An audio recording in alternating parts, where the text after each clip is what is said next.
Assalamualaikum warahmatullahi wabarakatuh. Alhamdulillah, selalu kita mengucapkan kalimat yang mulia, suci, dan juga kalimat yang selalu dibutuhkan oleh orang beriman dari lisan kita kepada Sang Pencipta Allah, Zat yang Maha Kuat, Maha Adil, Maha Bijaksana, yang telah memenuhi dan memberikan segala kebutuhan kita dengan memuji namanya, menggunakan kalimat mulia ini. Juga kita panjatkan salam hormat kita, salawat dan taslim kepada Nabi besar Muhammad sallallahu alaihi wasallam sebagai bentuk kepatuhan kepada Allah Sang Pencipta yang telah menjadikannya ibadah buat kita semua. Kita akan bahas malam ini masalah rumah tangga, teman-teman sekalian. Tetapi bukan luas global masalah rumah tangga, karena rumah tangga ini sangat panjang sekali bahasannya. Saya saja mengadakan pelatihan manajemen rumah tangga Islami yang sering kita gunakan seperti daurah pesantren kilat Jumat, Sabtu, Ahad. Kadang-kadang setiap 2 bulan sekali. Itu aja sudah sampai manajemen rumah tangga Islami 4 sekarang. Nah, itu masih belum selesai masalah hak dan kewajiban suami istri. Dan itu kemungkinan bisa sampai manajemen rumah tangga Islami 10 bahkan lebih. Kajian juga panjang lebar saya sampaikan masalah rumah tangga ini, ada bedah buku di YouTube judulnya Mahkota Pengantin. Juga itu dengan beberapa kali pertemuan, sebulan 2 kali, itu masih belum sampai setengah bukunya. Sementara masih banyak hal yang mesti dibahas. Rumah tangga, teman-teman sekalian, sebuah bahtera, kapal yang kalau kita naik di atasnya, di dalam gambaran agama kita ini, secara teori agama, kita akan sangat mudah menuju ke surga. Kalau bahasa saya, ada kultum di YouTube saya sebutkan, rumah tangga itu jalan tol menuju ke surga. Gampang sekali. Seorang suami, pada saat dia sudah status suami, dia melamar istrinya dengan kalimat akad, dengan maharnya, dengan 2 saksinya. Kemudian mulai hari setelah akad, dia menjalankan kewajibannya dari Sang Pencipta. Kewajiban dia adalah melindungi istrinya, mendidiknya, memberikan nafkah, melindungi. Ya. Dengan ada beberapa poin yang merupakan hak, diantaranya adalah masalah biologisnya. Maka dia sudah cukup dengan itu bisa masuk dalam surga. Asal tentu dia tidak melanggar, ya, dia tidak melakukan hal-hal yang berbau kemusyrikan, murtad dari agama.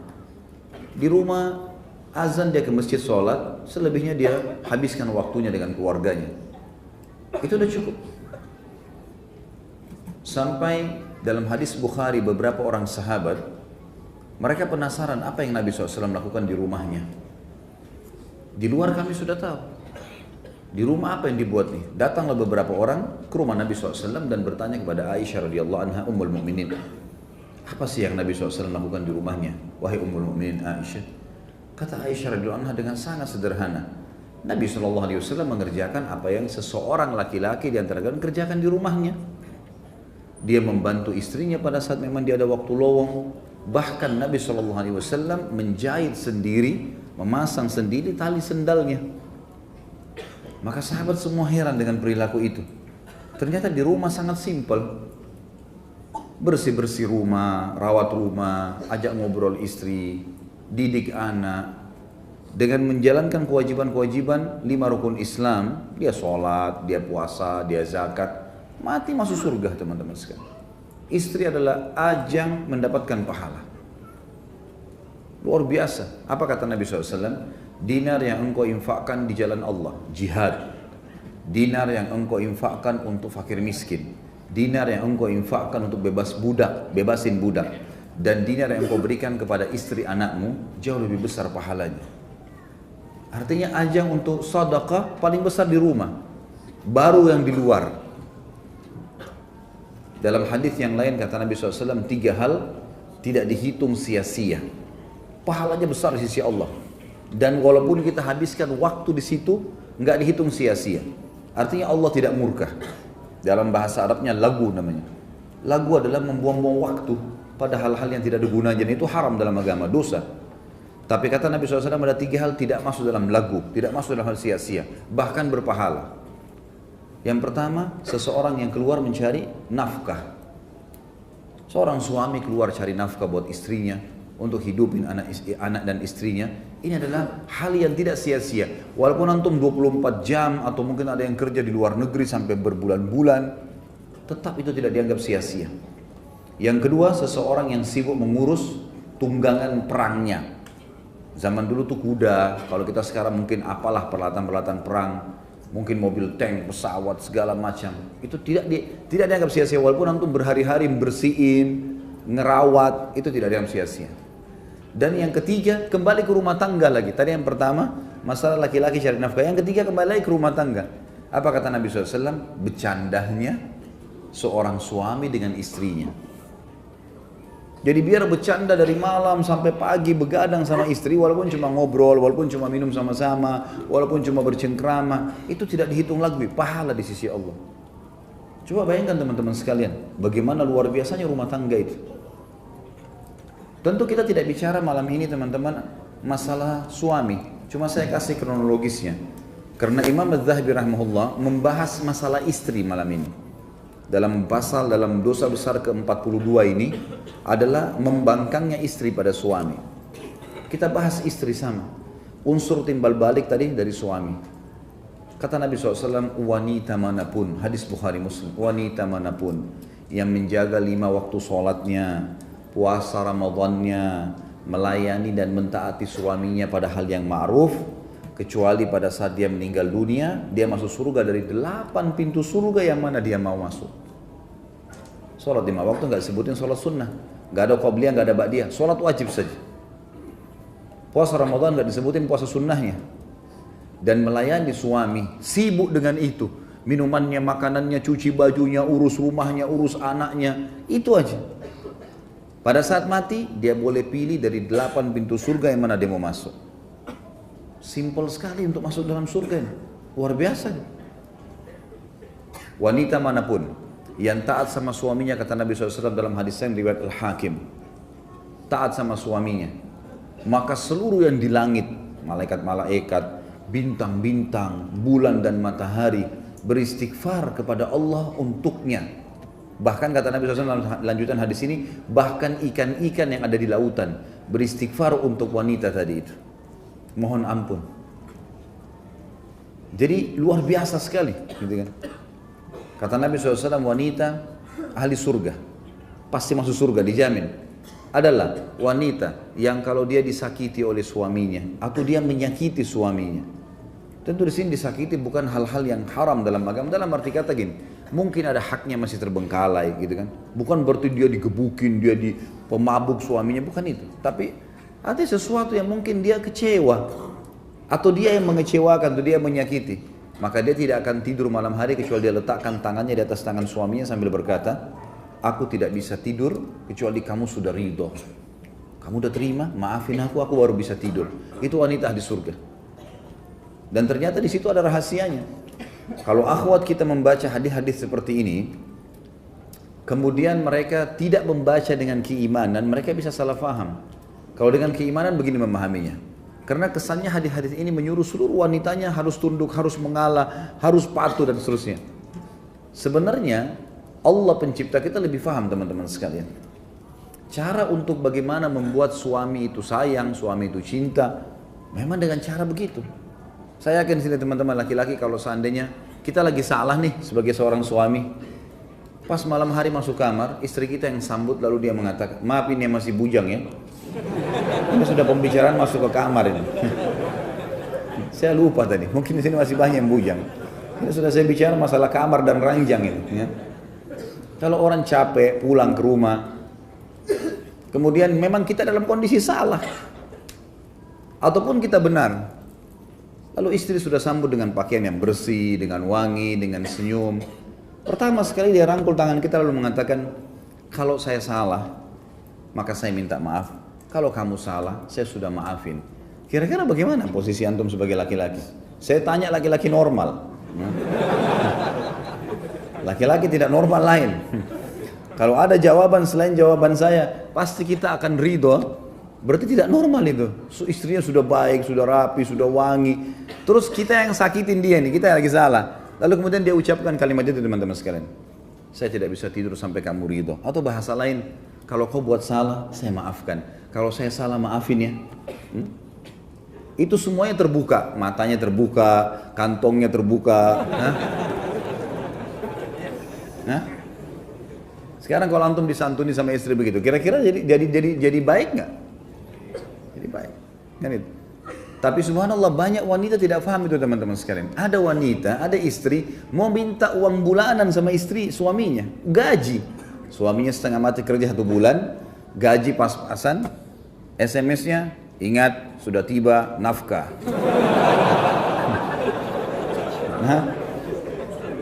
Gimana tuh kira-kira? Antum begitu baca, telatin pulang aja deh. Biar dia udah tidur. Masa minta duit gitu caranya? Banyak terjadi itu. Jadi beda memang. Makanya di sini teman-teman harus difahami dengan masalah yang poin-poin penting di sini. Rumah tangga tadi saya bilang bahtera itu sebuah kapal yang membawa kita ke surga teman-teman. Harus kita sama-sama sama pasangan ini, suami istri ini betul-betul menjadikan bahtera itu bersih, bagus, wangi, saling menjaga. Karena ini sudah caranya sampai ke sana nih. Tadi sudah saya jelaskan bagaimana suami dengan nafkahnya, bagaimana dengan lindungannya, bagaimana dengan segala hal sudah bisa dapat surga. Begitu juga dengan istri, gitu kan? Kan luar biasa sekali. Makanya sangat tepat sabda Nabi SAW tentang masalah iblis punya singgasana di lautan dan dia ingin menyaingi Allah, tapi dia tidak akan mungkin menyaingi, kata Nabi SAW. Wa kana arsyu 'alal ma', kata Allah.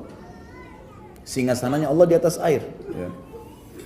Lalu setiap saat ada anak cucunya melaporkan, saya baru membuat orang mabuk, saya baru membuat orang berkelahi, saya baru membuat orang begini dan begitu, sampai ada cucunya mengatakan saya baru menceraikan suami istri, maka oleh iblis disambut didudukan di sebelah singgasananya. Ini prestasi tertinggi. Kira-kira apa sebabnya teman-teman sekalian? Apa kira-kira sebabnya rumah tangga itu atau cerai adalah target utama iblis? Allahu alam, saya tidak tahu, mudah-mudahan teman-teman tidak ada yang alami, tapi kalau ada yang alami perceraian, maka cerai itu teman-teman membuat kita sumpah, sedih, tidak karu-karuan nih cemburunya, nanti bagaimana kalau dia nikah lagi sama orang lain, segala macam hal. Anak-anak jadi korban, perasaan jadi korban, segala macam korban, rumah yang tadinya cerah, ada canda, jadi hilang semuanya. Dan ini berbahaya, berpengaruh kepada ibadah. Nggak bisa antum khusyuk dalam kondisi ada masalah, susah. Sumpah mau khusyuk sholat susah, mau bekerja susah. Tapi kalau lagi tidak ada masalah dalam rumah tangga, subhanallah semua masalah di luar jadi mudah. Jadi mudah kalau seseorang di antara kita tenang sama istrinya, tenang sama suaminya, semua masalah yang lain jadi kecil, bisa dihadapin. Karena kita punya teman dekat di rumah, kalau ada masalah kita kembali tinggal ngobrol sama-sama. Dan kita merasa tentram, bisa makan sama-sama, minum sama-sama. Inilah istana saya, kotak walaupun kecil rumahnya. Di luar sana masalah bisa dihadapin, gitu kan. Tapi walaupun sehebat apapun prestasi di luar, kalau rumah tangganya kacau teman-teman, jadi ngaco semuanya nih, jadi susah, gitu kan. Jadi susah semuanya. Yang saya ingin titik beratkan di sini teman-teman sekalian, rumah tangga penting untuk dijaga.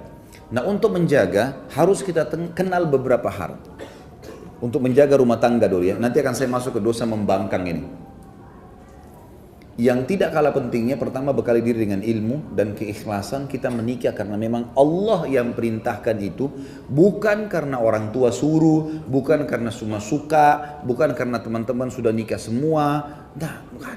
Itu jauhkan semua. Kalau antum sekarang yang ada di sini hadir yang sudah berumah tangga, niatnya itu dari awal ubah. Niatnya pada malam ini saya menikah dengan istri dan saya menerima suami itu karena ibadah kepada Allah. Supaya per detiknya semua ibadah ke depan, gitu kan? Karena biar kita antum lagi hadir di sini tetap dapat pahala rumah tangga. Sama dengan Ramadan, dari sahur sampai buka puasa, kita dalam bahtera puasa namanya. Ibadah. Kita lagi jalan, kita lagi duduk, kita dalam sebuah bahtera, ya, kapal puasa. Sama dengan rumah tangga.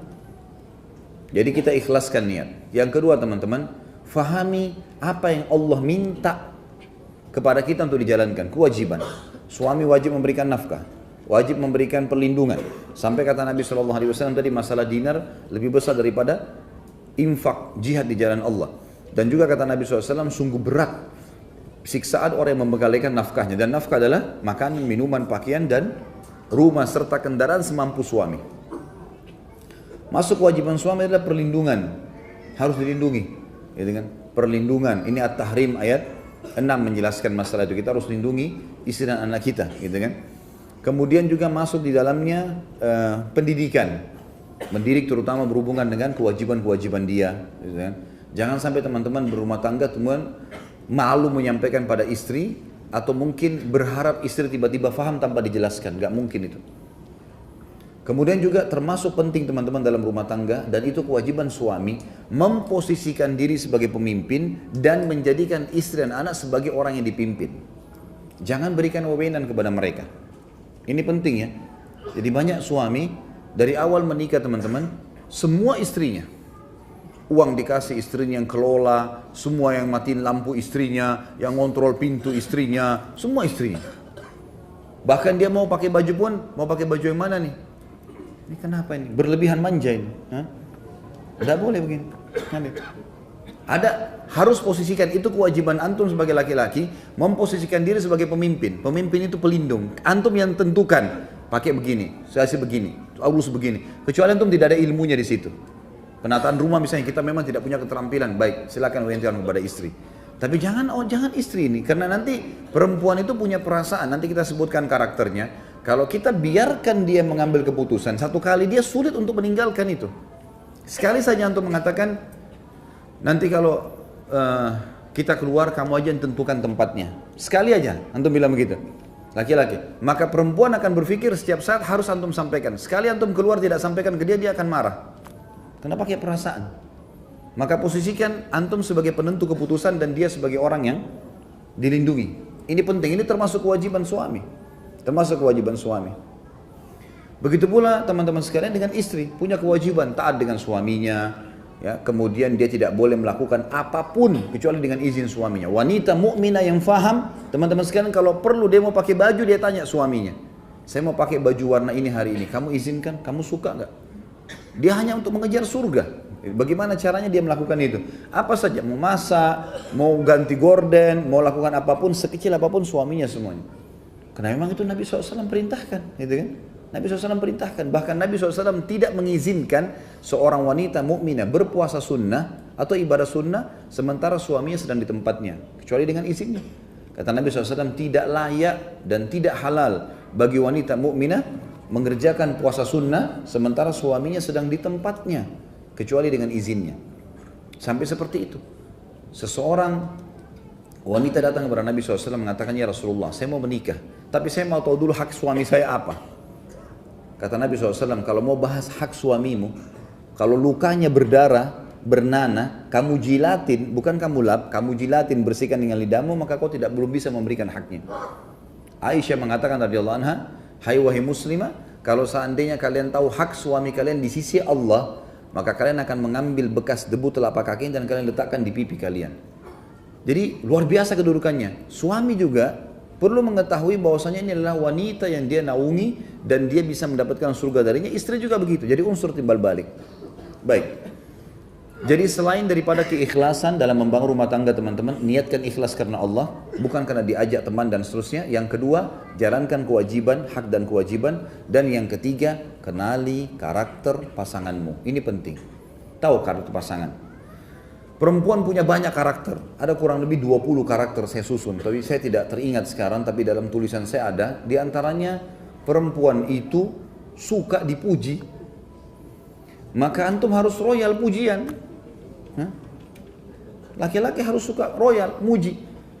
Dia pakai baju warna merah, Masya Allah bagus, hitam, Masya Allah bagus, biru, bagus saja sebenarnya. Rugi nggak antum muji? Nggak ada ruginya, nggak ada ruginya, gitu kan? Jadi kita puji saja. Kalau antum mau pakai putih, mau pakai hitam, istri antum tidak puji, nggak masalah. Bagi laki-laki nggak penting itu. Kalau istri bilang, oh ganteng ya, oh iya, dia biasa saja. Kalau perempuan lain, emang suka dipuji, harus puji, gitu kan? Masakan enak, oh Masya Allah enak. Asin pun, Masya Allah.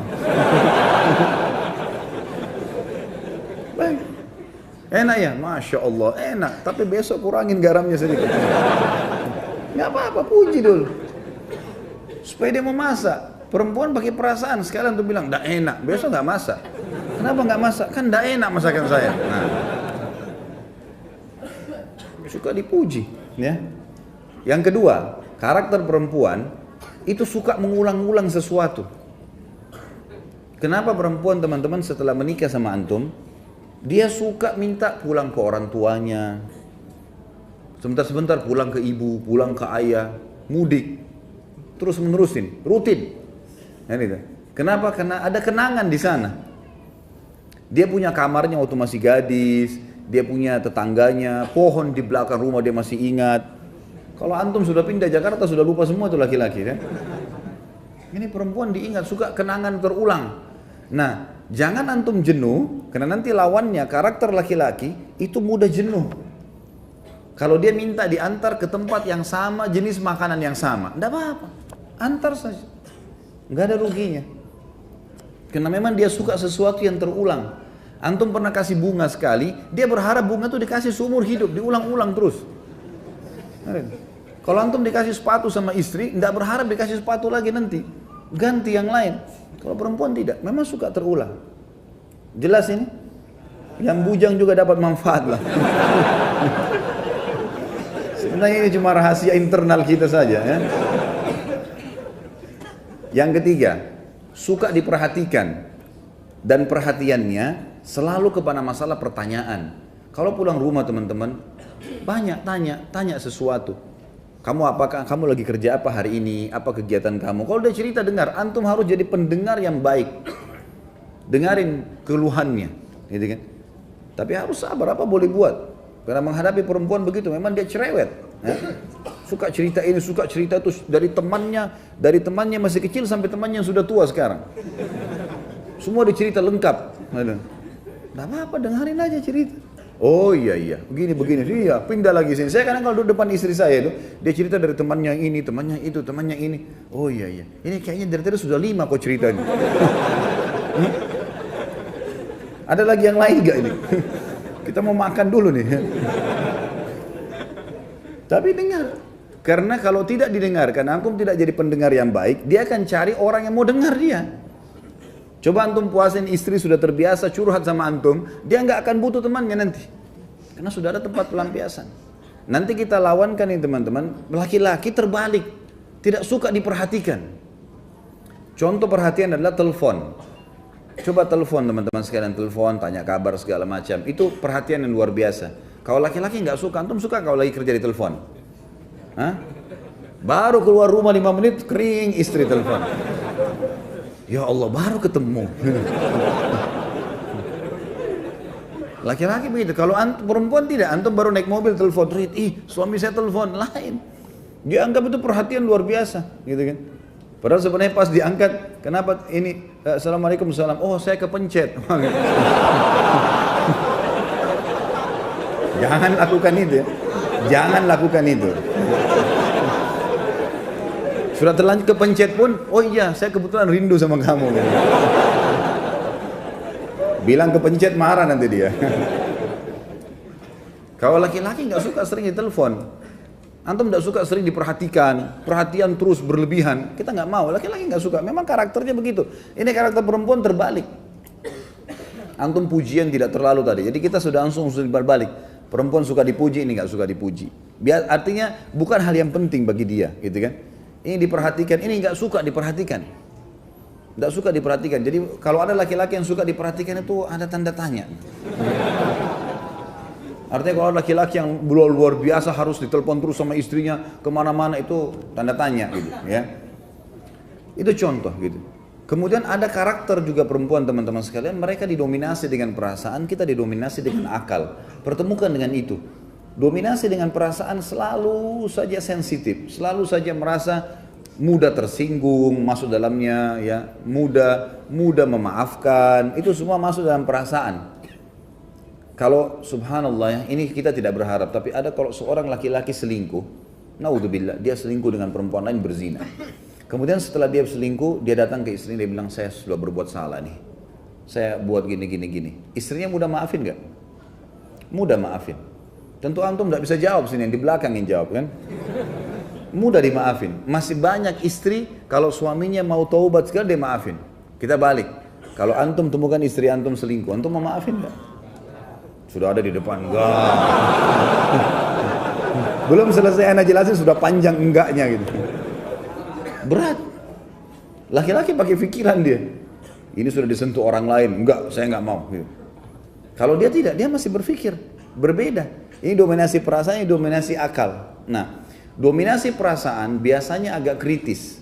Saya pernah kasih contoh kalau antum masih ingat. Kalau perempuan antum aja, istri ajak makan malam di mana misalnya sama-sama, dan itu baik ya, sesekali keluar sama-sama, tidak selamanya tentunya. Tapi bersama waktu itu penting. Pada saat misalnya orang pergi ke rumah makan, janjian kita makan di sini malam ini ya baik. Pas kita ke sana, ternyata tutup. Antum gampang, laki-laki simple. Oh ya sudah berpikir cari restoran lain. Kalau istri tidak, dia punya perasaan. Enggak, sebentar saya tanya dulu kenapa tutup. Dia turun tanya dulu, kenapa tutup mas? Biasanya kan jam 9. Mungkin masih ada sisanya. Ya. Tanya. Mau beli baju, laki-laki sama perempuan beda. Sekarang kita laki-laki mau beli baju nih, masuk toko baju, kemudian kita lihat bajunya. Ini cocok nih, baik warnanya saya cocok. Mas tolong saya minta ukurannya, baik ukurannya. Dicari di gudang nggak ada. Mas nggak ada lagi ukurannya nih. Kira-kira laki-laki bilang apa? Oh ya sudah nggak apa-apa. Mau lihat yang lain nggak? Nggak apa-apa, boleh saya lihat yang lain. Perempuan nggak bisa gitu. Dia udah kalau sudah coba di kamar pas, terus tidak ada, tunggu aja setengah jam tuh. Pasti dia ngoceh sama penjaga. Kenapa nggak ada mbak? Coba cek dulu. Kapan bisa datang? Panjang ceritanya. Karena dia pakai perasaan. Antum sudah janjian sama istri mau pergi satu tempat, kemudian antum telat datang segala, ya wajar. Jelaskan. Karena dia akan terus bertanya, gitu kan? Itu biasa, itu karakter. Mengenali karakter pasangan itu penting. Dan insya Allah, biidznillah, tentu saya sekarang tidak terlintas semuanya ya, poin-poinnya, tapi ada banyak yang saya susun karakter-karakter laki-laki dan perempuan, dan itu biasanya saya forward ke beberapa grup, dan insya Allah mudah-mudahan bisa sampai ke antum kalau tidak ada halangan. Yang jelas itu hal yang penting. Baik, kita masuk ke bahasan kita teman-teman sekalian. Jadi 3 hal dasar tadi, menikahlah dan bangun rumah tangga karena keikhlasan kepada Allah, bukan karena indikasi yang lain. Jalankan hak dan kewajiban, pahami hak dan kewajiban dan jalankan kewajiban antum. Dan yang terakhir adalah kenali karakter pasangan supaya kita bisa tahu bagaimana menghadapi dia. Baik teman-teman sekalian, satu hal yang paling mendasar yang dimasukkan oleh Imam Adz-Dzahabi rahimahullah dalam dosa besar ya, adalah membangkangnya istri pada suami. Dan ini kita harus lihat ada faktor-faktor ya. Faktor yang paling ada faktor A, faktor B. Kalau ini bahasa saya supaya mudah difahami.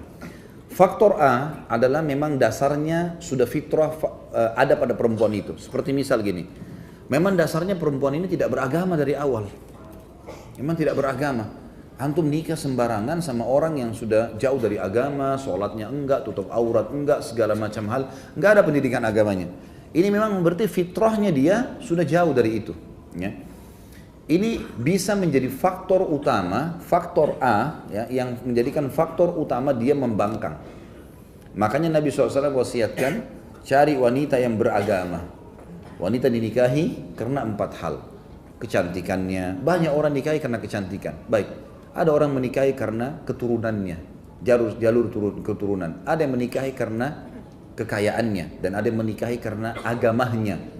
Dan kata Nabi, ini umumnya laki-laki nikahi wanita karena 4 faktor ini, salah satunya. Dan kata Nabi SAW, dahulukan agamanya, hidupmu akan tentram. Di dalam hadis yang lain kata Nabi SAW, sesungguhnya seorang budak yang berkulit hitam, yang kharma, pernah saya jelaskan kharma, tidak ada pemisah tengah hidungnya. Jadi lubang hidungnya satu nih, jeleknya luar biasa. Wanita yang kharma, budak berkulit hitam, lebih beragama jauh lebih baik. Jadi saking pentingnya agama, supaya tidak ada terjadi pembangkangan. Ini tujuannya untuk tidak terjadi pembangkangan. Ini pembangkangan fitrah yang faktor A tadi, yang ini saya cuma kasih poin sendiri. Itu adalah karena dasarnya dia tidak beragama dari awal, gitu kan? Dia sendiri nggak ada pendidikan agama. Yang poin kedua dalam faktor A ini adalah yang bisa menjadi pembangkangan dari seorang istri karena lingkungannya, lingkungan dan pendidikan. Jadi memang mungkin orang tuanya baik, mungkin dari keluarga yang soleh, tapi selama dia sekolah, selama dia bergaul, temannya tidak baik semua. Jangan teman-teman sekalian masuk di ranah itu. Saya tidak pernah berharap, dan maksud saya tidak pernah meminta jemaah saya atau orang-orang yang sedang belajar dengan saya teman-teman untuk menjadi pahlawan bukan pada tempatnya.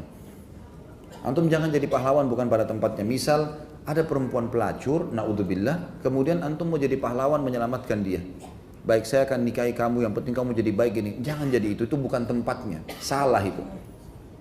Jangan teman-teman, karena ini akan menjadi fitrah dasarnya, sebab utama pembangkangan. Dan antum sakit hati nanti kalau dia bangkang. Susah, gitu kan.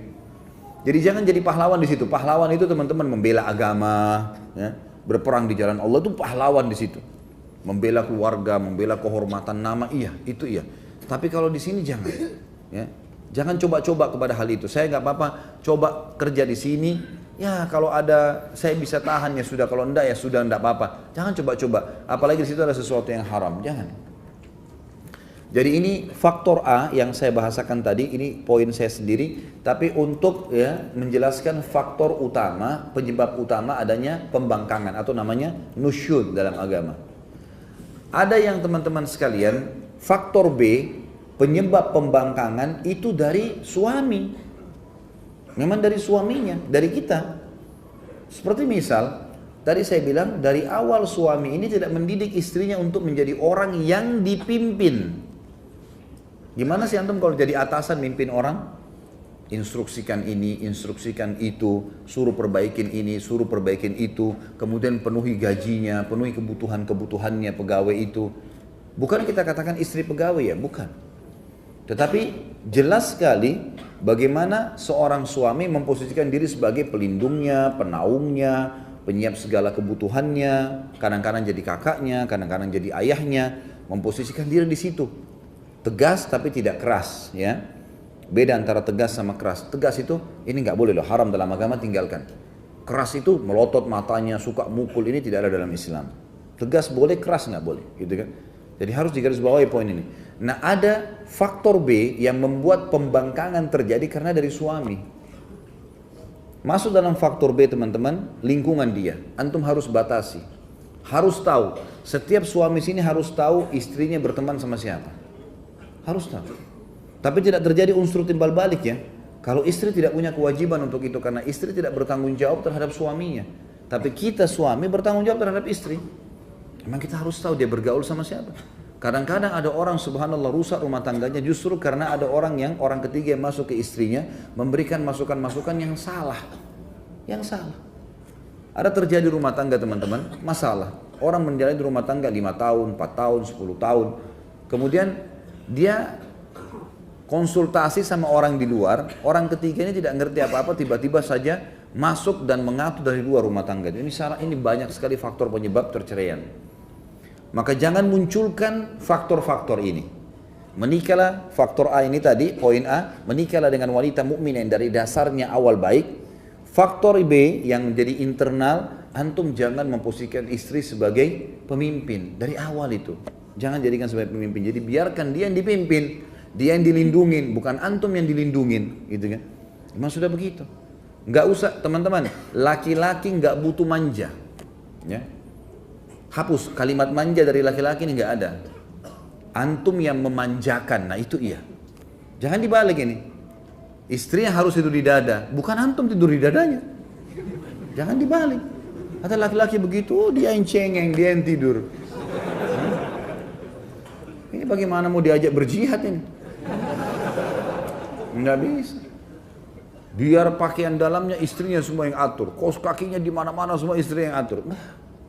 Boleh dia khidmah, silakan. Tapi antum tahu di sini, kan kamu sudah taruh sana kemarin, kan kamu begini, kan kamu begini. Tentu maaf, lebih baik jangan menggunakan kata-kata kamu ya.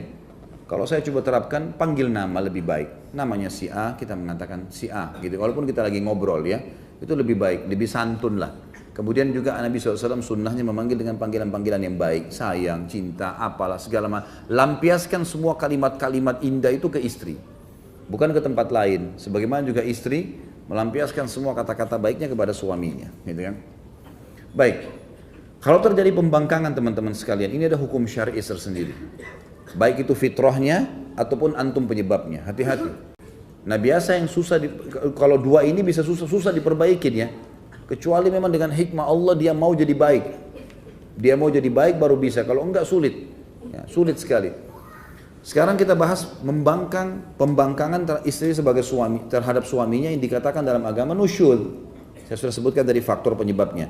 Surah An-Nisa ayat 34 berbunyi, A'udzubillahi minasyaitonirrajim.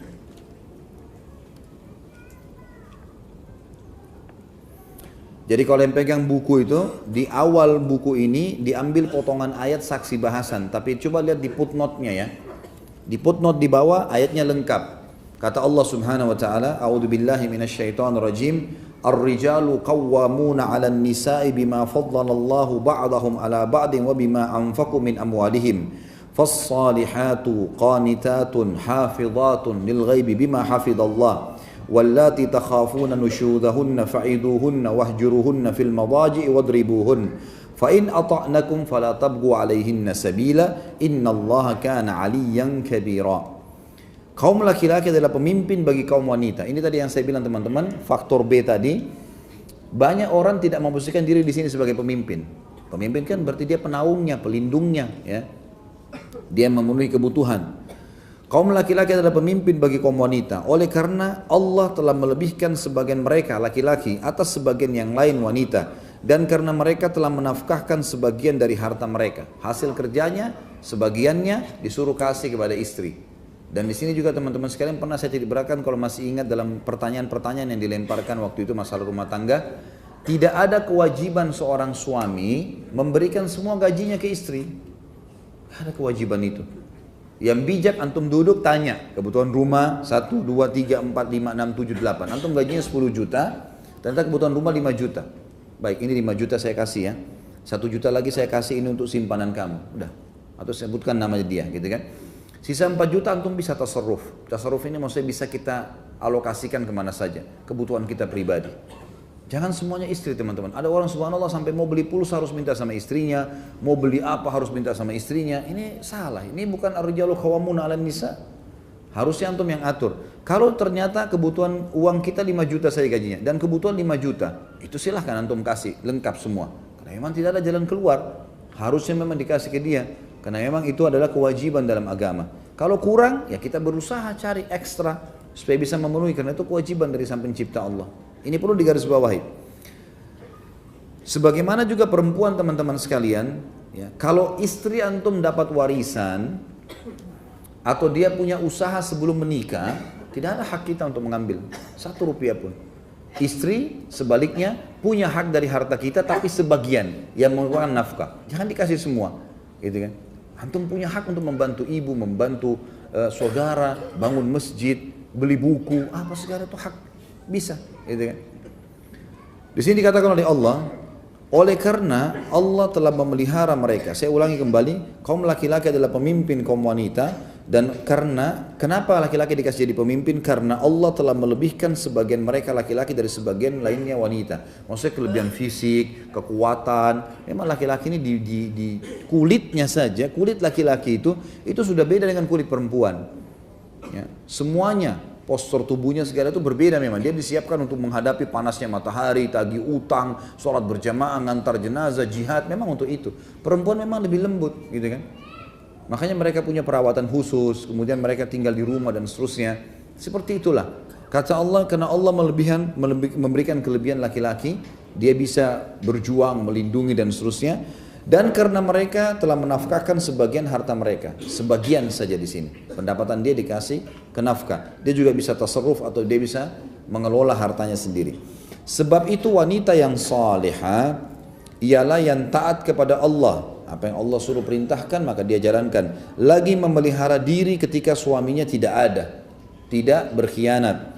Oleh karena Allah telah memelihara mereka. Maksudnya adalah sebelum menikah ayahnya punya kewajiban memberikan nafkah. Setelah menikah suaminya punya kewajiban memberikan nafkah. Jadi Allah pelihara wanita, aman.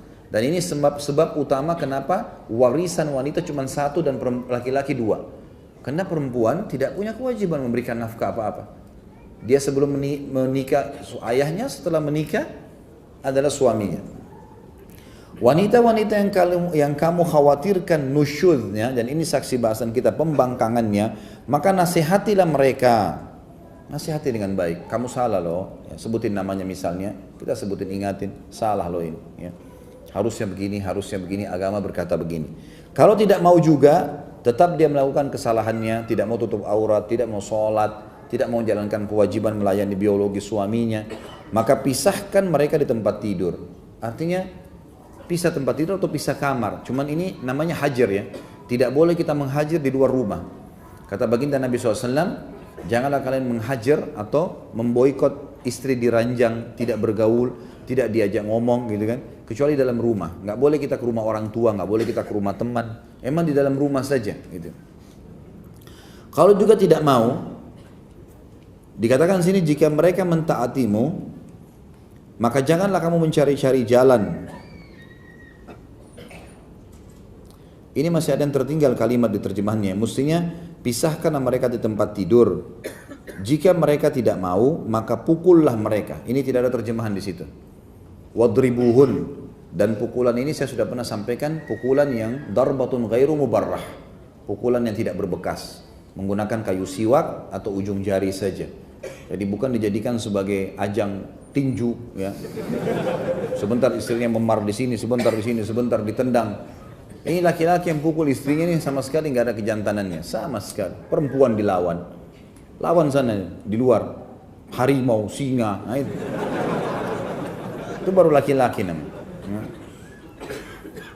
Kemudian kalau seandainya, jadi pukulan tidak boleh mubarrah ya, pukulan tidak boleh berbekas. Dalam arti kata, sebagian ulama mengatakan dengan ujung jari, telunjuk, atau dengan kayu siwak, gitu kan? Diperingatkan itu. Kalau mereka mentaatimu, maka janganlah kamu mencari-cari jalan untuk menyusahkannya. Sesungguhnya Allah maha tinggi lagi maha besar. Artinya kalau sudah patuh baiklah saya minta maaf, saya coba perbaiki, ya sudah. Ya, ada juga kadang-kadang laki-laki punya ego ya besar, istrinya sudah mengaku salah, ya dia saya minta maaf gini-gini, enggak, saya enggak mau maafin. Padahal orang sudah minta maaf, untuk apa ini? Gitu kan? Jadi tidak perlu teman-teman, orang minta maaf, ya sudahlah, maafin, lunakkan. Ya. Nabi SAW paling suka memaafkan orang. Di dalam hadis yang disebutkan, tentu karena asas rumah tangga teman-teman biologis ya, asas rumah tangga biologis. Makanya suami memberikan nafkah, istri memberikan biologis. Walaupun dari suami juga harus memenuhi biologis istrinya. Tetapi masalah biologis ini untuk suami jauh lebih besar. Jauh lebih besar, gitu kan. Perempuan subhanallah, kalau tidak ada pemicunya, tidak ada sesuatu yang membuat dia terganggu syahwatnya, ya, bahkan kadang-kadang diadakan penelitian oleh sebagian ulama bagaimana penulisan dinukil daripada kisah-kisah para salafus saleh, bagaimana mereka memberikan gambaran tentang dari hadis-hadis tentunya tentang bagaimana bawaan atau pribadi perempuan itu. Mereka berhubungan dengan masalah bab jima atau bab syahwat atau biologis, itu yang dibahas mereka betul-betul butuh ekstra sesuatu. Jadi ekstra dicumbuin, ekstra segala baru syahwatnya bisa bangkit. Kalau laki-laki mungkin cuma melihat pakaian, mungkin cuma melihat kulit, mungkin cuma melihat wajah sudah cukup untuk membuat syahwatnya bangkit, gitu kan. Maka sebenarnya perempuan tidak menjadikan sebuah hal penting dalam hidupnya, biologis adalah bagian. Ya. Bahkan kadang-kadang ada perempuan subhanallah lebih senang antum ajak makan duduk berdua daripada biologis, gitu kan. Tapi kalau laki-laki nggak bisa. Makanya Nabi SAW menjadikan masalah istri melayani biologi suami itu yang ditekankan. Bagaimana dia harus bisa mengubah dan menjadi sebagai atau membawa pribadinya sebagai orang yang bisa melayani kebutuhan suaminya. Di antaranya hadis Nabi SAW diangkat oleh Imam Adz-Dzahabi, hadis Bukhari Muslim, "Idza da'a ar-rajulu imra'atahu ila firashihi falam ta'ti fabata ghadbanu 'alayha atau ghadbana 'alayha la'anatha al-malaikatu hatta tusbih." Apabila seorang laki-laki memanggil istrinya ke tempat tidur, tentu ini maksudnya adalah biologis ya. Lalu istrinya itu tidak datang, tentu di sini tidak ada udzur syar'i, bukan karena sakit, bukan karena tidak dengar, memang ya jual mahal sama suaminya, tidak mau. Lalu suami itu tidur dalam keadaan marah kepadanya, maka para malaikat melaknatnya hingga pagi hari. Melaknat artinya berdoa agar diangkat berkah hidupnya. Berarti di sini sangat penting sekali tentang masalah melayani biologis suami. Dan saya yakin sama teman-teman semua kita tahu laki-laki, karena syahwat kadang-kadang tidak bisa dibendung ya. Apalagi sperma itu komposisinya ada bagian dari darah dan segala macam komposisi. Karena di situ terjadi manusia, sel telur hanya kantongnya saja gitu kan. Maka tentu saja dia kalau datang sulit untuk dibendung. Maka butuh istri yang bisa memahami poin itu. Dan tidak boleh seorang istri meninggalkan ranjang suaminya tanpa ada udzur syar'i. Kalau suami itu pemabuk, suka mukul, berbahaya, maka itu lain. Atau orang gila, nggak mungkin. Bahaya.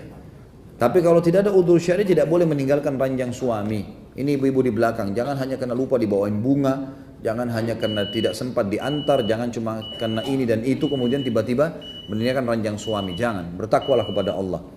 Kata Nabi SAW, idza batat imra'atu hajiratan firasya zawjiha la'anathal malaika. Apabila seorang istri tidur di malam hari dengan memisahkan diri dari ranjang suaminya, maka para malaikat pun melaknatnya. Dalam lafaz yang lain disebutkan, dan dua-duanya ini diriwayatkan Imam Bukhari dalam Kitabun Nikah, walladzi nafsi biyadi ma min rajulin yad'u imra'atahu ila firashiha fata'ba alaihi illa kana alladhi fis sama'i sakhitan 'alaiha hatta yarda 'anha zawjuha. Demi zat yang jiwaku berada di tangannya, tidaklah seorang laki-laki memanggil istrinya ke tempat tidur lalu istrinya itu menolaknya, melainkan zat yang di langit langsung berhubungan dengan Allah. Istri nolak suaminya biologis, maka zat yang di langit Allah murka kepada si perempuan istri itu hingga suaminya ridho kepadanya. Jadi nggak bisa main-main tentang masalah biologis ini. Dan insya Allah seorang istri kalau faham poin ini, maka dia juga hubungkan dengan hadis-hadis lain seperti misalnya hadis Nabi SAW, wanita di surga wanita yang kalau kau lihat kepadanya kau akan senang karena penampilannya, senyumnya, bau badannya yang wangi dan seterusnya, gitu kan. Dan kalau kau perintahkan maka dia mematuhimu. Hadis yang lain juga riwayat Imam Ahmad, hadis sahih, kata Nabi SAW, wanita di surga yang wanita yang bisa membangkitkan syahwat suaminya. Jadi memang dia disuruh dandan, dia disuruh layani, dia disuruh segala macam hal.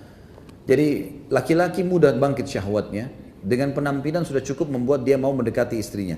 Istri untuk bangkit syahwatnya butuh dirangsang, maka dengan pakaian, dengan penampilan, dengan senyuman, itu akan menarik suaminya untuk datang dan mulai merangsangnya, akhirnya terjadilah biologis yang maksimal. Dikatakan dalam hadis Bukhari yang lain, la yahillu limra'atin an tasuma wa zawjuha syahidun illa biidnih wa la ta'zan fi baitihi illa biidnih. Tidak halal bagi seorang perempuan atau istri untuk berpuasa sunnah sementara suaminya ada di rumah kecuali dengan izinnya, dan tidak halal pula mengizinkan seseorang masuk ke rumahnya kecuali dengan izinnya. Jadi maksud dengan rumahnya adalah tempat tinggalnya bersama. Misal contoh, seorang laki-laki punya kontrakan lalu dia nikah, dia bawa istrinya ke sana, maka tidak boleh ada yang masuk ke situ. Siapapun, termasuk orang tuanya si perempuan, si istri ini harus sampaikan ke suaminya dulu. Termasuk sebagian ulama mengatakan kalau seorang laki-laki nikah sama wanita kaya, wanita itu punya rumah, lalu sudah menikah dengan suaminya sekarang, maka rumah ini haknya istri. Tapi untuk izin orang keluar masuk harus melalui suami, walaupun rumahnya si perempuan. Hukum syar'inya begitu. Juga pernah disebutkan, saya bacakan dulu dalilnya, tinggal beberapa saja baru kita azan isya insyaallah. Dalam hadis disahihkan oleh Imam Tirmidzi, Muadz bin Jabal radhiyallahu anhu pernah pulang dari Yaman, kemudian sujud di bawah kaki Nabi SAW. Lalu kata Nabi SAW, kenapa kau lakukan hai Muadz? Kata Muadz, ya Rasulullah, di Yaman orang-orang kalau hormati pimpinannya mereka sujud di bawah kakinya. Maka kata Nabi SAW, maka aku sujud, dan aku anggap engkau lah orang yang paling pantas untuk dihormati. Kata Nabi SAW, tidak hai Mu'ad, lau kuntu amiran ahadan an yasjuda li ahadin la amartu imra'ata an tasjuda li zawjiha. Kalau saja saya menyuruh seseorang untuk sujud kepada seseorang yang lain selain Allah maksudnya, maka pastilah aku akan perintahkan istri untuk sujud kepada suaminya. Juga bibinya Imran ibn Mahsan radhiyallahu anhum ajma'in pernah datang ke rumah Nabi SAW, di rumah Aisyah, lalu bercerita tentang suaminya, semua keburukan. Waktu Nabi SAW masuk, Nabi mengatakan dalam hadis sahih diriwayatkan Imam Nasai, unduri aina anti minhu, fa innahu jannatuki wa naruki. Hati-hati loh, kata Nabi SAW, perhatikan kedudukanmu di sisi suamimu, karena dia surgamu atau nerakamu. Jangan sampai salah nih. Kemudian juga dikatakan dalam hadis riwayat Nasai, dan tinggal dua hadis ini saja. Kata Nabi SAW, la yanzurullahu ila imra'atin la tashkuru li zawjiha wa hiya la tastaghni anhu. Allah tidak akan pernah melihat seorang perempuan yang tidak pandai berterima kasih kepada suaminya, padahal dia sebenarnya butuh terhadap suaminya. Tentu saja wanita butuh, kenapa tidak butuh? Suaminya pelindungi dia, tidak bisa ada yang ganggu, mara bahaya tidak kena ke dia, kebutuhannya dipenuhi. Harusnya memang dia hormati, nggak bisa enggak. Jadi kan? Maka Allah tidak akan melihat seorang istri yang tidak tahu berterima kasih pada suaminya. Maksudnya seringlah berterima kasih. Dan laki-laki subhanallah, saya pribadi, mungkin teman-teman juga bisa rasakan, kalau kita memberikan nafkah misalnya bulanan, kalau saya lakukan saya daftar. Kebutuhannya apa saja? 1, 2, 3 sabun, sampo, segala macam saya tulis, panjang lebar selesai, totalnya sekian ya. Baik, ini saya kasih setiap bulan tanggal sekian. Ini lebihnya saya kasih untuk pegangan misalnya. Kalau Allah mudahin rezeki, alhamdulillah lebih saya kasih gitu. Saya kasih. Ini lebih baik teman-teman sekalian. Ini lebih baik, lebih bijak gitu. Dibandingkan kita tidak menentukan gitu kan. Dan tugas istri berterima kasih. Saya kalau istri saya mengatakan terima kasih ya, sudah dikasih. Saya berpikir bulan depan apa yang saya kasih lagi ya? Apakah saya bisa kasih lebih? Ada sumber lain enggak? Gitu kan. Tapi kalau istri subhanallah dikasih, sudah 10 juta misalnya dikasih, masih saja mukanya cengar-cengir, masih saja tidak ada senyumnya. Ya masa cuma begini, belum ibu saya, belum beli sepatu, belum beli ini, belum beli itu. Padahal itu sudah maksimal kita usahakan. Maka ini teman-teman sekalian adalah orang yang tidak akan pernah dilihat oleh Allah subhanahu wa ta'ala. Yang terakhir, tentang masalah perempuan tidak boleh keluar, hadis terakhir maksud saya dalam bab ini, hadis yang diriwayatkan oleh Al-Haythami dan juga diriwayatkan Tabarani dalam Mu'jam al-Awsat. Kata Nabi SAW, man kharajat min baiti zawjiha la'anatha al-malaik hatta tarji'a aw tatub. Barang siapa yang istri yang keluar dari rumah suaminya ya tanpa izinnya tentunya, maka para malaikat melaknatnya hingga dia kembali dan bertaubat. Dan ini menandakan teman-teman sekalian tidak bolehnya seseorang itu, wanita itu keluar dari rumahnya hanya dengan alasan-alasan yang kecil, hanya dengan sepele. Apalagi banyak syaitan menggoda wanita, begitu dia sudah mulai perasaan mau cerai, maka dia pikir sudah, sekarang saya sudah mau cerai, saya nggak perlu izin sama suami saya. Ini nggak bisa teman-teman sekalian. Dan ini semua adalah pelanggaran agama. Allahu a'lam. Dan insya Allah perbaiki dari awal poin-poin yang saya jelaskan tadi, maka ini yang kita bahas sekarang akan hilang dari istri kita dengan izin Allah. Subhanakallahumma bihamdika asyhadu an la ilaha illallah astaghfirullah wa atubu ilaik. Wassalamualaikum warahmatullahi wabarakatuh. Assalamualaikum warahmatullahi wabarakatuh. Alhamdulillah wassalatu wassalamu ala Rasulillah. Saya tadi baru ingat kalau saya sempat membawa laptop karena tadi ada acara pengajian memang yang saya bawa. Maka setelah sholat ba'da isya saya baru teringat. Saya akan sebutkan teman-teman sekalian karakter pasangan tadi yang memang belum sempurna kita sebutkan sebenarnya ya. Ada saya susun temanya. Kurang lebih ada 16 karakter wanita atau istri yang harus dikenali. Dan ini insya Allah kalau kita ketahui, maka akan lebih mudah kita menghadapi pasangan. Yang pertama saya sudah sebutkan tadi, perasaan dominan dalam hidupnya. Dan perasaan ini, ya, seperti sudah saya kasih contoh tadi, masalah kalau mau beli pakaian, kalau datang ke rumah makan, dan seterusnya, ini lebih dominan perasaan. Sudah saya kasih contoh. Yang kedua, salah satu karakter wanita adalah, tanda kutip ya di sini ya, ada sifat pendendam. Pendendam tapi tanda kutip. Maksudnya di sini pendendamnya seperti ini contohnya. Jadi saya kalau masih ingat pernah saya kasih contohnya ya, tapi saya ingatkan lagi. Seperti kalau seseorang laki-laki suami bertengkar sama istrinya, maka kalau ada kata-kata misal yang kurang baik di SMS ya, di berita atau di WBB atau di WA, seringkali kata-kata itu kalau seorang suami, sifat laki-laki karena dia menggunakan akal, dia kalau baca, dia marah, tapi setelah itu selesai. Saya yakin kalau ada di sini pernah bertengkar sama istrinya, saya sangat yakin SMS yang pernah dikirim oleh istri antum sudah hapus.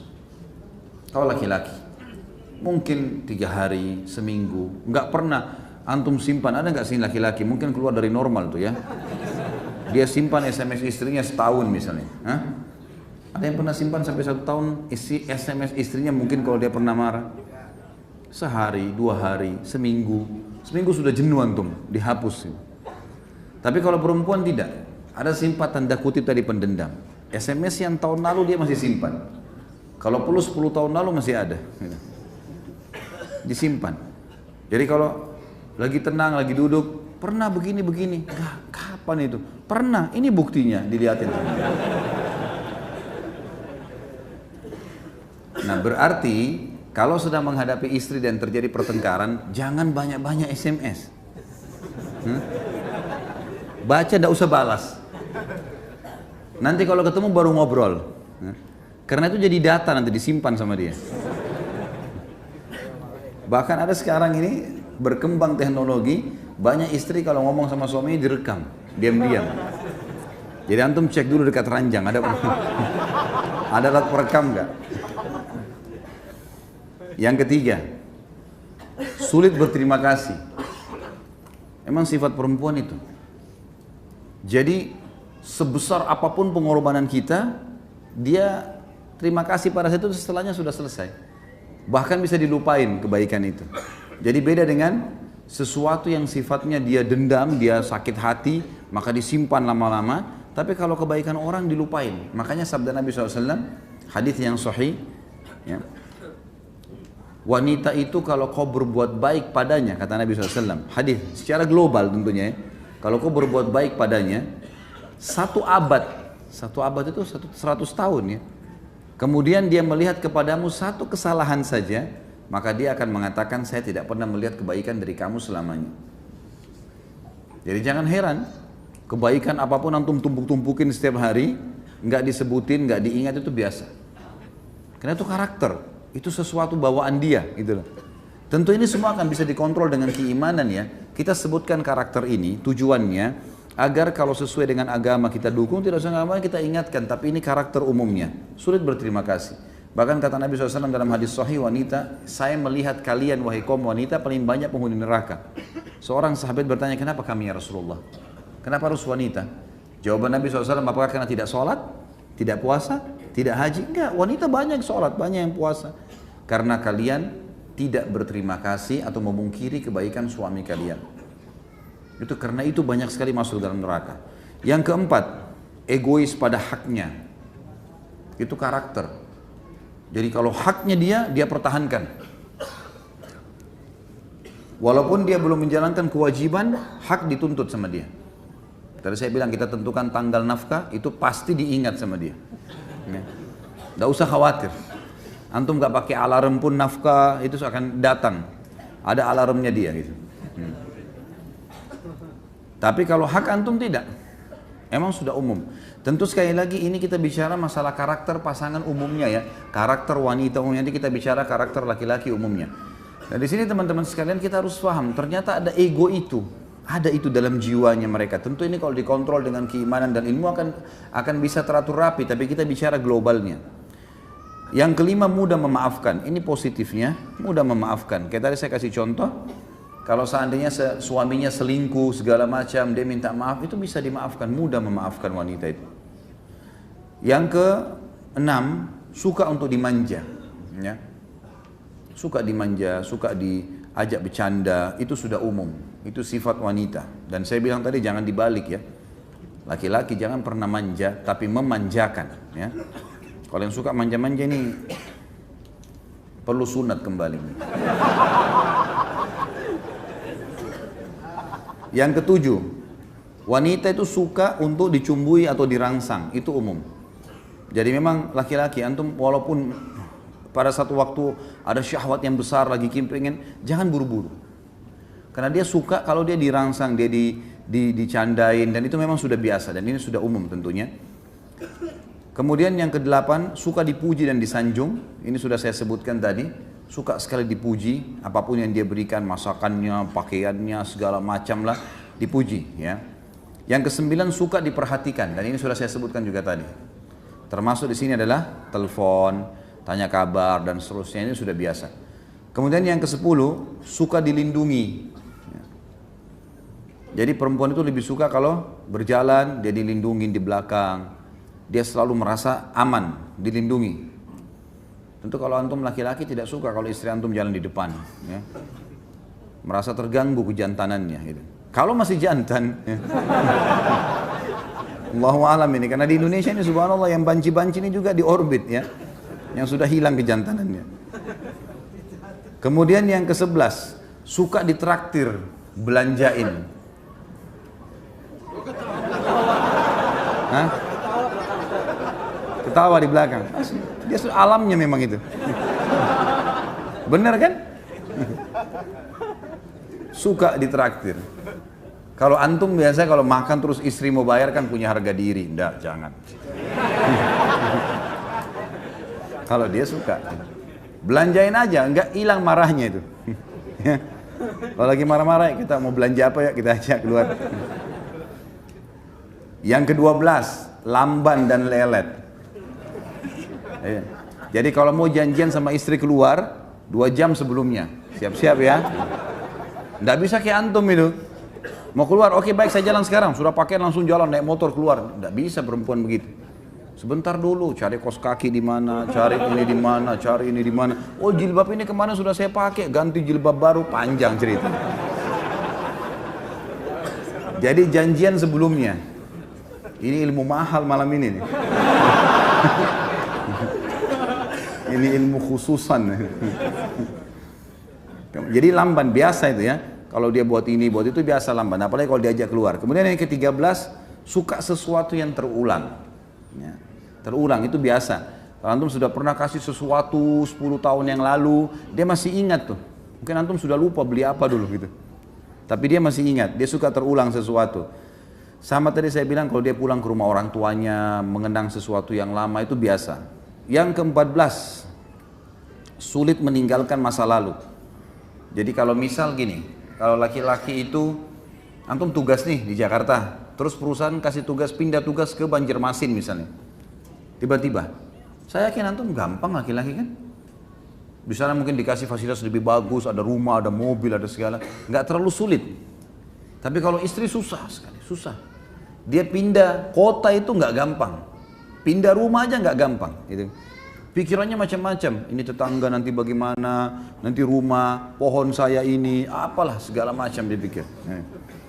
Jadi sulit meninggalkan masa lalu. Dan ini sebabnya kenapa Nabi SAW menyuruh menikahi gadis. Karena tidak ada masa lalunya. Kalau dia punya masa lalu yang dulu, ini antum yang nikah sama janda harus punya ekstra. Harus menjadi lebih baik dari suaminya yang dulu. Kalau enggak, dia banding-bandingin sama dia. Suami saya dulu begini, nah, jangan tersinggung ya. Karena itu masa lalunya dia. Yang ke-15, mudah tersinggung. Kalau tadi sulit melupakan masalah, ini mudah tersinggung. Gampang sekali tersinggung, pekah ya. Sangat pekah. Yang terakhir, yang ke-16, selalu mau mendominasi. Mendominasi apa saja. Maka ini semua harus diredam tentunya teman-teman sekalian. Ini kita kenali karakter pasangan supaya tahu menghadapi dan bagaimana kita nasihatin secara syariat. Baik, sekarang kita pindah ke karakter laki-laki. Ada kurang lebih 13 poin yang saya susun ya. Yang pertama, akal pikiran dominan.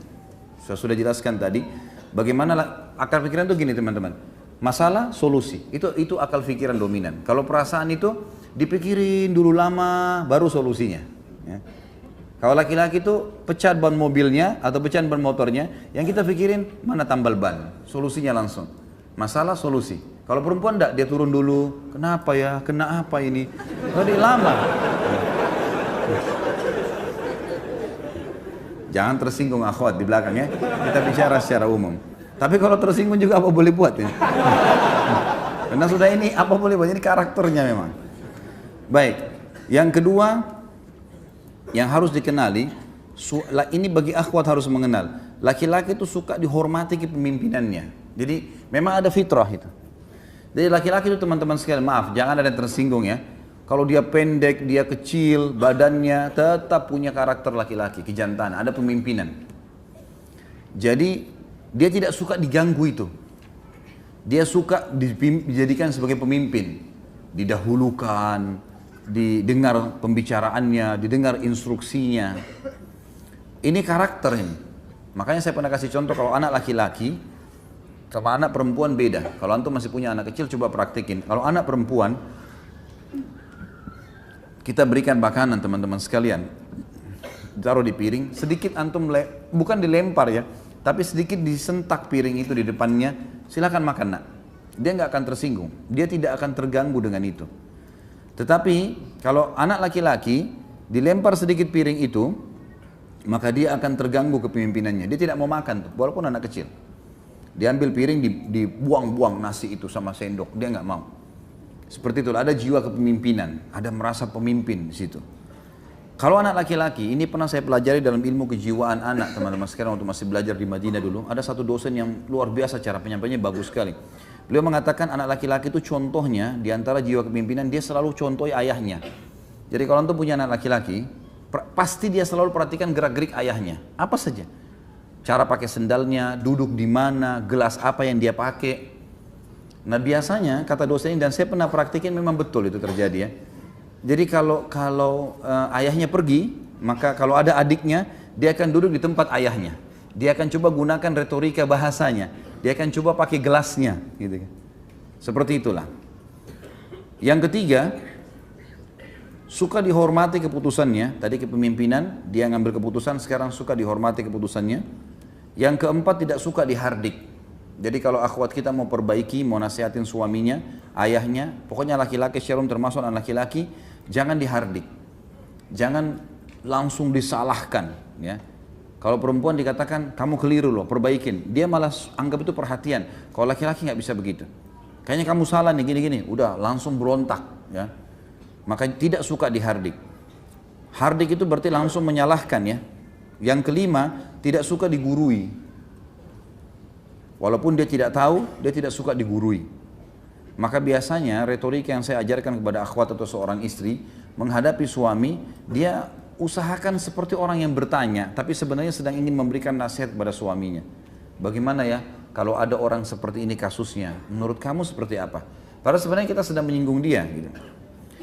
Yang keenam, suka diterima kasih. Suka diterima kasih.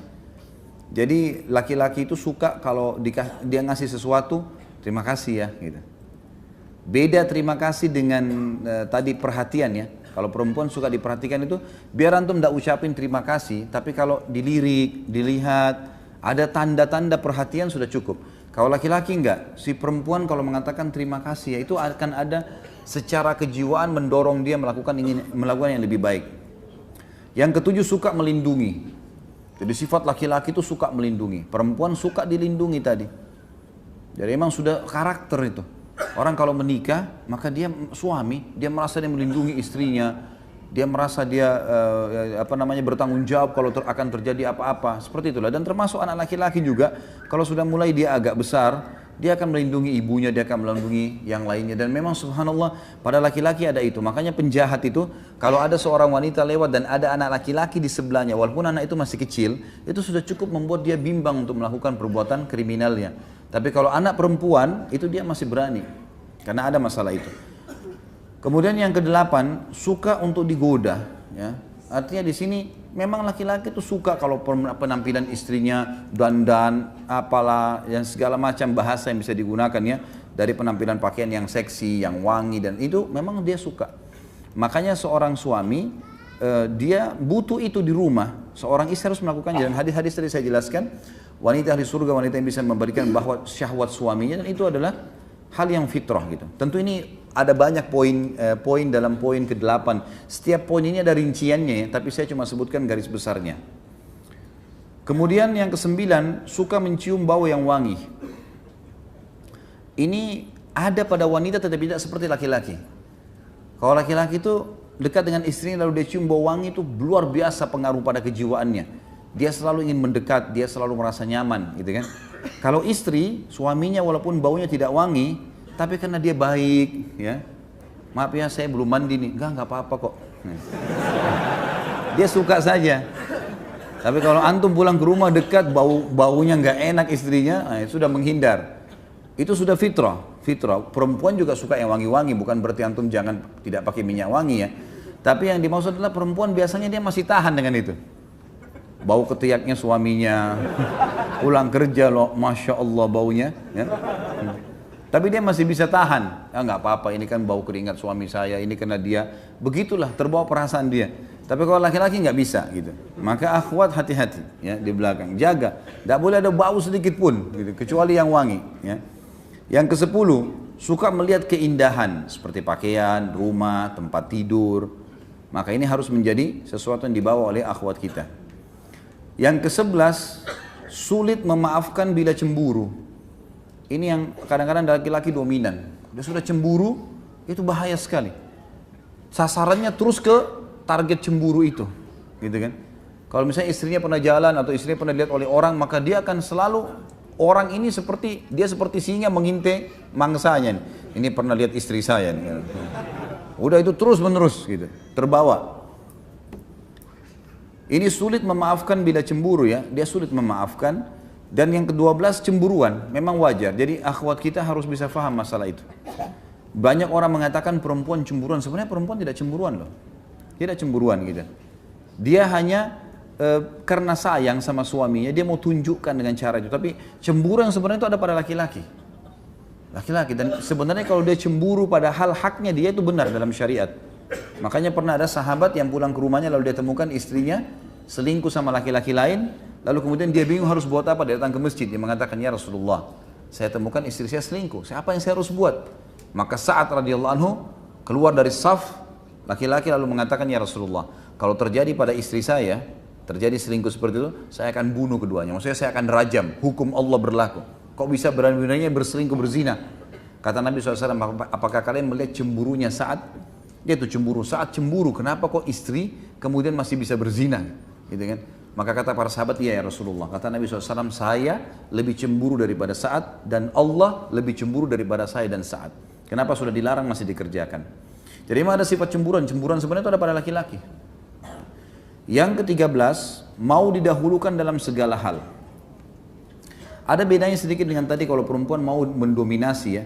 Mendominasi dalam arti kata ini dia mau dia didahulukan, dia kalau mengambil sebuah keputusan, dia coba supaya hadir di situ, dia yang coba mengatur. Nah ini harus dikontrol. Tapi kalau laki-laki memang mau didahulukan dalam segala hal. Kalau kapan istri mengatakan ya sudah, ambil saya keputusan, saya tinggal ikut, maka itu jauh lebih kena dengan karakternya. Allahu a'lam. Jadi ini kurang lebih yang saya bisa susun teman-teman sekalian. Tentu masih ada bahasan berhubungan dengan masalah ini, tapi saya berikan garis besarnya saja. Perasaan kalau tema-tema lain nggak ada yang menulis seperti ini nih. Hah?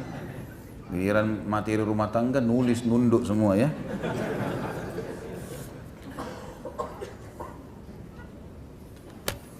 Baiklah, mudah-mudahan bermanfaat insya Allah, dan kita mendoakan agar seluruh muslimin yang sedang menghadapi masalah rumah tangga mereka diselesaikan oleh Sang Pencipta Allah, diberikan yang terbaik, disatukan, yang sudah cerai bisa dirujukkan kalau memang masih terbuka pintunya, yang sedang hadapi sihir dari pernikahan mereka dibatalkan sihirnya oleh Sang Pencipta Allah, dan juga semoga dikaruniai anak-anak yang soleh, yang belum memiliki anak, yang belum menikah juga diudahkan dapat pasangan yang soleh dan soleha.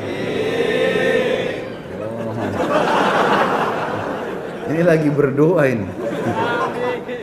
Baiklah.